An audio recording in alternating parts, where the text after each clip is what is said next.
have to start by pouring it, right? Yes, we can't talk about beer unless we have some. Yeah. So what should we start with? Do you want yours in a glass or do you want a can? As the beer aficionados, what do you suggest? Do you think there's a difference? I'm going to go can. How many are we tasting? That's also true. There's 3 6-packs here, so... Okay, cheers. Cheers. Yes. Cheers.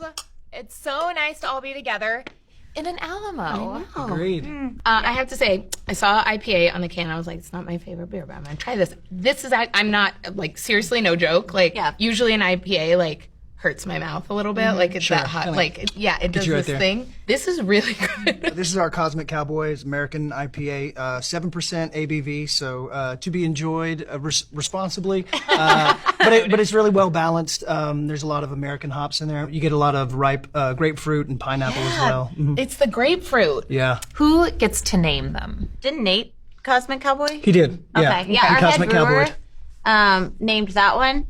But it's collaborative, and also, like, if you come up with a good name, whether you're, like, the bartender or the head brewer, or, I mean, we all kind of throw our ideas in. Hall & Oates, who was that?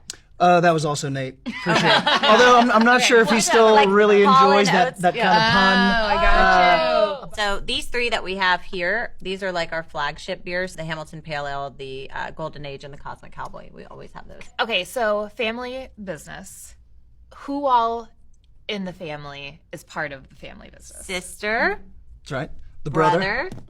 Husband, who you guys know, Jensen Ackles, and Nate Seal. He's like our 4th, a very important component of our brewery. Give us the brief history. Who decided brewery? That's what we want to do. We want to do this as a family. You and Jensen. Yeah, about 7 or 8 years ago. Actually, it might have been closer to 10 Shockingly at enough, this it point. wasn't my idea. We were home brewing, and whenever you home brew, you also have to drink beer. So after about 7 or 8 hours, they kind of start to take effect, and then these random ideas of what if we did this? Yeah, then all of a sudden, exactly. So this is the business that you form in a drunk.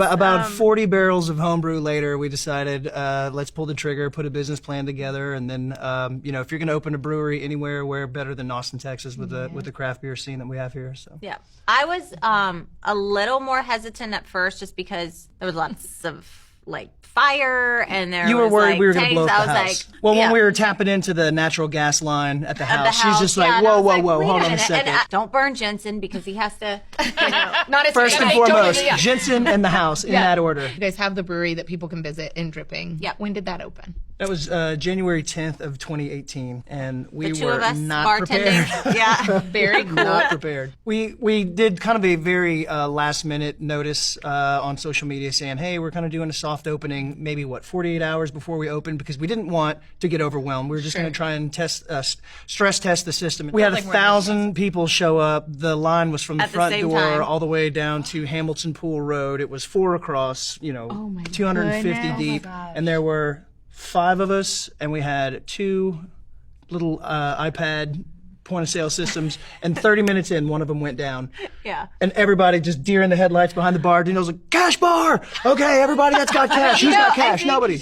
But it was really great. Chaos. I mean, it solidified what we always wanted to achieve with our company, is just to make it a really family-like environment. Em and I always say, you plan and you plan and you plan, and then when you're in it, it's just you're putting in out it, fires and you're in it. It's actually my favorite point where is. you're like, all right, you go there, you go here. Was there anything when you started this that you didn't realize, this is going to be part of it, but it's too late now and we're already into it? All of it? I would say the entire, everything beyond drinking and making beer was, we got completely blindsided. But we've learned a lot.